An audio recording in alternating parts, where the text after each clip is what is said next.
Good afternoon, guys, and welcome to the podcast. For the episode, I have Ivan Mana, and he helps entrepreneurs grow online by breaking down the exact steps to build a profitable business. And so he's a digital marketer. He's also a YouTuber, course creator, affiliate. And today the audience of doctor, lawyer, dentists, entrepreneurs, accountants are going to learn how to grow online with step-by-step actionable marketing tutorials. Ivan, welcome. Hey, hello, Chris. Thank you for having me on. Excited to be here. Yeah. Welcome to the show, and briefly introduce yourself and we'll dive into the content and the questions. Sure. Yeah. So my name is Ivan. I started online and affiliate marketing back in 2017 of January. And I started promoting various products. So I went through the whole journey myself of not having anything at all, just working at a bank. And then just starting from scratch in this thing called online marketing. And I recently made a shift from just general affiliate marketing to general online marketing. So helping small businesses, medium-sized businesses grow online, make their presence known. I try to make it as simple as possible because I know that it can be overwhelming at the start. Yeah, fascinating. And talk about the clients what do they come to you for, or what are they struggling with or sick and tired of, fed up with, and to get them to actually come and work with you. Yeah, so the clients mainly are just frustrated and overwhelmed, usually at a specific point in their marketing journey. So I have clients from all over the whole marketing cycle, right? People struggling with building their website, to people struggling with the tracking and setting up Google Analytics or third-party tracking tools and understanding how to read the data and what to do with the data, to clients actually running the paid ads and having problems with the paid ads, with them not working, right? And so I would go in there, I would look at their website, their landing page, look at their whole funnel, see what's going on, look at their ads. And so, yeah. Interesting. So the other question I have for you is, why most small businesses fail at marketing. What is the number one thing that they're doing, and what is a quick fix to it? Mm-hmm. Yeah, I would say in terms of online marketing, the biggest reason is that just the targeting is wrong. So people that don't do marketing, as I didn't when I first started, they think that when you market, you just have this one brand message, just one message that goes to everybody. And that's not the case, because there's a whole funnel, right? There's people at the very top who don't even know they have a problem. Then there's people at the bottom that are specifically looking for a solution. And so I think the biggest challenge and the biggest reason for why small businesses fail is because they aren't able to attract the clients, because usually their messaging is wrong. They're targeting the wrong audience. So to answer your second question, how do you address it, is first of all, understand that there's a whole funnel. It's not just one message that you send to everybody. You have to first understand that there's different layers in the buyer's journey for what people know and what they're looking for, and then create a different message for each of this different target audience. Yeah, interesting. So then the other question I have for you is, a lot of people, for example, like it's this way of monetizing is ads, sponsorships, affiliates. But you talked about how you went away from affiliate and went into helping actually owners grow and fix their problems. What prompted you to shift from this ad sponsorship affiliate model to more helping direct clients? Is that a better way, or was this kind of ad sponsorship affiliate model broken? Yeah. So it took me some time, took me about 6 or 7 years to figure this out. It's that you need the experience to actually understand it and see what's working and what isn't. And so what happened, so just to give a little description of what I was doing before, what this strictly affiliate marketing means, what I was doing before is I would basically look for some of the top performing products on affiliate networks like ClickBank. You would look for the top selling products, and then I would just run ads to them, either run ads directly to those products or run ads to a landing page and try to collect some leads and then sell that way. And yes, what I realized after finally 6 years is looking back at my income and at the sustainability of the products that I'm promoting is that the only income that I was still earning after 6 years at the time when I started, I made the change a year or two ago. The only income that stayed with me, the only products that I'm still promoting are the products that are associated with me and my brand. So anything that I use myself personally to grow my brand and to do whatever I'm doing. So in this case, I do online marketing. So that means website builders, landing page builders, tracking tools, email autoresponders. These are the only tools with which I'm still getting paid commissions, with which I still have partnerships with. The affiliate product, just the standalone random products that I used to just promote and run ads for and do all that stuff, I don't make commissions for those products anymore for various reasons. Either the product just no longer exists. Tons of products that I used to promote, they just no longer exist. I don't know why, where they went. Some of them ended up getting bad reviews. They were pretty shady, scammy products, so you don't want to associate yourself with that. Some of them just change their rules around, right? So you become at the mercy of these products that you're promoting. And if they change a single rule, if they say you're not allowed to run paid ads anymore, as a lot of them have the rule, you just can't use Google Ads or you can't use Facebook ads to promote those products, you have to go look for another product. And so not only is this not a sustainable business model where it's not something that I can rely on, but also you just have to keep working. You just have to constantly keep looking for products and promoting, and it becomes like a little hamster wheel. So that's why I made the shift now to just helping like business owners, not just this one-time product I'm going to promote for a month and then go find something else, but something more consistent, something more steady, and something that's going to stay with me and the face of my brand forever. Interesting. Yeah, I think what you're describing is this digital rat race. And the other question I have for you is when you talked about just this, where the kind of now we have artificial intelligence and there's questionable talk. Google's no longer is going to get replaced by OpenAI's ChatGPT. For example, I use ChatGPT now 60% of the time versus last month it was 50, but now I'm always going to ChatGPT because it gives me better answers than Google. Where should people like go? Because there's underrated platforms or strategies for getting traffic that most people overlook. Talk about where people should be focused on.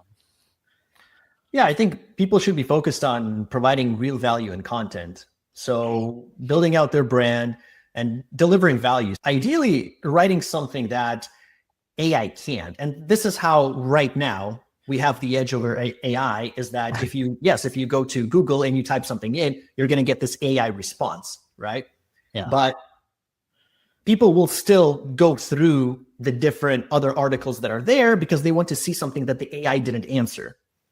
So the key is to really look for a problem, look for something that is not just easily solvable, that you have hundreds of videos on YouTube about, and find something that's really difficult and really challenging and try to focus on those types of things, to make content on that, to really help people solve the problems that is not so readily available right now. Interesting. Where should be people focused on? Should they be, because for example, like social media, you're tied to the algorithms. What about, for example, like SEO as well? What are strategies for getting traffic or should people be building an email list or a newsletter? Talk about those types of things. Yeah, fair enough. Absolutely. I'm a big proponent or a big supporter, you can say, for email marketing and getting those leads, which also I learned the hard way. Because again, when I was doing affiliate marketing, a lot of the time I didn't want to do that. It's just too much work. Creating a landing page, creating all these autoresponders for this one offer that you're no longer going to promote next week. Yeah. So I was really against this. I was really lazy to do it. But then again, looking back on my 2 years ago of the whole experience, all the clients that I had, all the people that signed up for my email list are still with me. They're still on my email list after 6 years, as opposed to all these other products that I promoted that are no longer there. So I say the focus should always be on collecting leads. I think that's your number one initial focus, is especially if you can offer some kind of lead magnet, some kind of ebook, some kind of checklist, something small like that to get people into your funnel.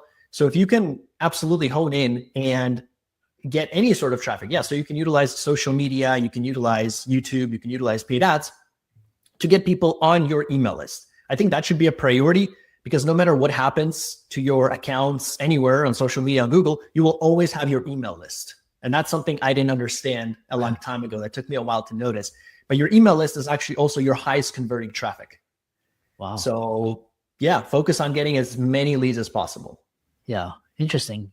The other, looking back, because you went from your first $50 commission to replacing your full-time job within a year. What was like the holy grail? What specifically caused you to go into hypergrowth? Honestly, it was just the dogged persistence. I would go 10 to 12 hours every single day, weekend or no weekend, holiday or no holiday. I just said, I'm going to keep doing this until I see some results, because I had to. I didn't have the job. I quit the job so I could focus on this. So I had to make it work. And yeah, it was just a matter of, with marketing, there's just so many components and so many elements. When you first hear marketing, I bet it feels overwhelming to some people that haven't studied it. And so as I was learning and trying out, that's the thing. I wasn't just looking at videos and just having it in the head. I would actually implement. I would implement every single thing that I learned. So after implementing a bunch of different techniques and going through a bunch of different courses and implementing what was taught there with a variety of different traffic sources, I got the picture and I got the gist of generally what a good ad, what a good website, what a good marketing funnel would look like. And so that's what helped me, what propelled me a little bit towards that early success and first got me started. Interesting. Shifting course to YouTube, because I think what I find interesting about YouTube is it's like a replacement for traditional television. It's if you can get it, it's like really, it can really set you apart. But what was the key to your success with building a YouTube channel with millions of views? And a lot of people, they're like, yeah, I'm going to become a YouTuber. They stick at it for a month and then they're like, yeah, I got 1 subscriber, and then they quit. So how did you help over 500 students with paid courses, building a YouTube channel? Talk about that. Yeah. So honestly, I'd say my passion, to answer your question directly, I just love teaching and I love computers. I just love being on my computer and just going through things, and especially the complicated stuff, the stuff that people hate with the tracking and all these analytics and setting all that up. I love doing it. And then I also love teaching. So it's a great combination, and that's what helped propel me. And so actually, I first typed in what is affiliate marketing into Google January 1st, 2017.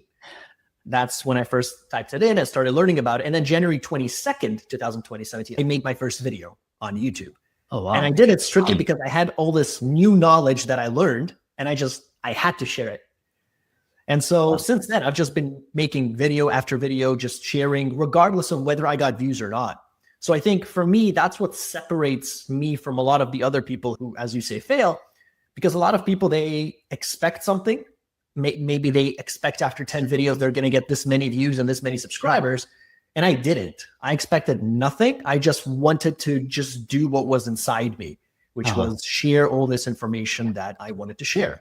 And coincidentally, luckily enough, it just so happened that those videos were in demand.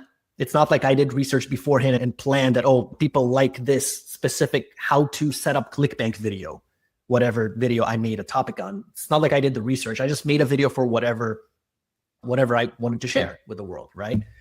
And even now, just a few months ago, for example, I made a video which originally got very few views because it addressed a very specific problem with Camtasia, where it would freeze the screen on exporting the video. And it was a very specific problem.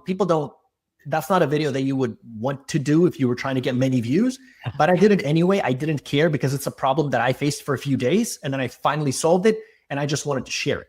So at first I got 1, 2, 3, 5 views on that video. And then it just started picking up a little bit more. Now I think it's 2,000 or so, still not crazy amount, but 2,000 people that I've helped with this issue. I'm happy with that. To answer your question, yeah, it's just my love for what I do that helped me keep going, because I'm not expecting any sort of results. I just do it because I like it. Yeah. I really love I love how you describe this idea of helping your customer and solve a particular problem. Because like I said, a lot of people, they get into this and they're like, yeah, I just want to get 1 million followers. And if you were to look back like this, again, this holy grail, and what would you say is like some of your biggest mistakes that you fell into early on, and how can others avoid them moving forwards? Yeah, I think one of the mistakes was I took a lot of paid courses. Now, that's not the mistake. The mistake was that a lot of these paid courses that I took, I was blinded by one of our greatest faults in humanity, and that is the social proof aspect. Social proof and credibility. So if we see somebody flashing their fancy cars around and their fancy planes and fancy houses, we just instinctually believe them, right? That's just humans because they're so successful, or at least in this niche when we're talking about making money online. So when we see somebody that they have the results that we're looking for, we just believe them right off the bat. Yeah. And so one of the initial mistakes I did, a lot of the initial courses I bought were these people who were flashing their wealth around, but the content wasn't actually very good. Yeah. So one thing I'd say to people starting out and how to avoid it is just be aware of some of these psychological principles and things that can mislead you and trick you. So if I was aware of that back then, I would have done a little bit more research into those people, right? I would have paid a little more attention to what they're saying rather than what they're flashing, for example. Yeah. Yeah. And the longer I've been, again, a lot of it's just talking with people at this point. If you've been in this for consistently for a number of years now, you really don't need paid courses unless it's because a lot of these you're wasting thousands of dollars. You know, a lot of them are just crap, for lack of a better word. The next question I have for you is, because you talk about simple funnels for beginners, what are just like very simple things that people can start doing to start building like a following, a funnel, and start nurturing these leads?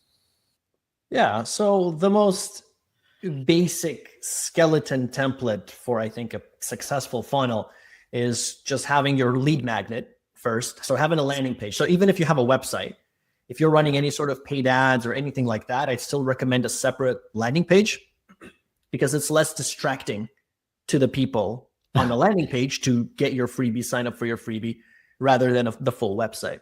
Yeah. So that's the first thing, is some sort of lead magnet if you can, if it is applicable to you, maybe an ebook, a checklist, anything like that. That's the first step, which then takes people to your paid offer or your paid service, which then takes people to potentially your upsell offer. Yeah. So that's the funnel. That's the most basic funnel at its core. You can, of course, add elements. You can add more upsells. You can add more downsells. You can add bump offers. You can add tripwire offers, anything like that. And before that, to even get people to the freebie, you have some sort of content, some sort of free content, whether it's a YouTube video, whether it's a blog post, article, a podcast episode, whatever your primary means of communication are. That's the first step, taking people to your lead magnet, to your offer, to your upsell. That's ideally, Interesting. Really fascinating. If people wanted to connect with you on social, subscribe to your YouTube channel, work with you, reach out to you, how can they do that? Absolutely. Yeah. So my website is ivanmana.com, IVANMANA.com. I have about 700 or 800 plus videos on YouTube at this point. They can also check out at youtube.com/ivanmana as well. And I can provide my email as well. Would that be beneficial? Yeah, of course. Yeah. How can people contact you and get in touch with you? Sure. Yeah. So the email is Ivan, IVAN @ivanmana.com. Yeah. My personal email for the brand. Yeah. I really admire how you got your first $50 check and then did this full time. And then now you're helping people. It's a really interesting journey, and keep up the great work. Thank you very much, Chris.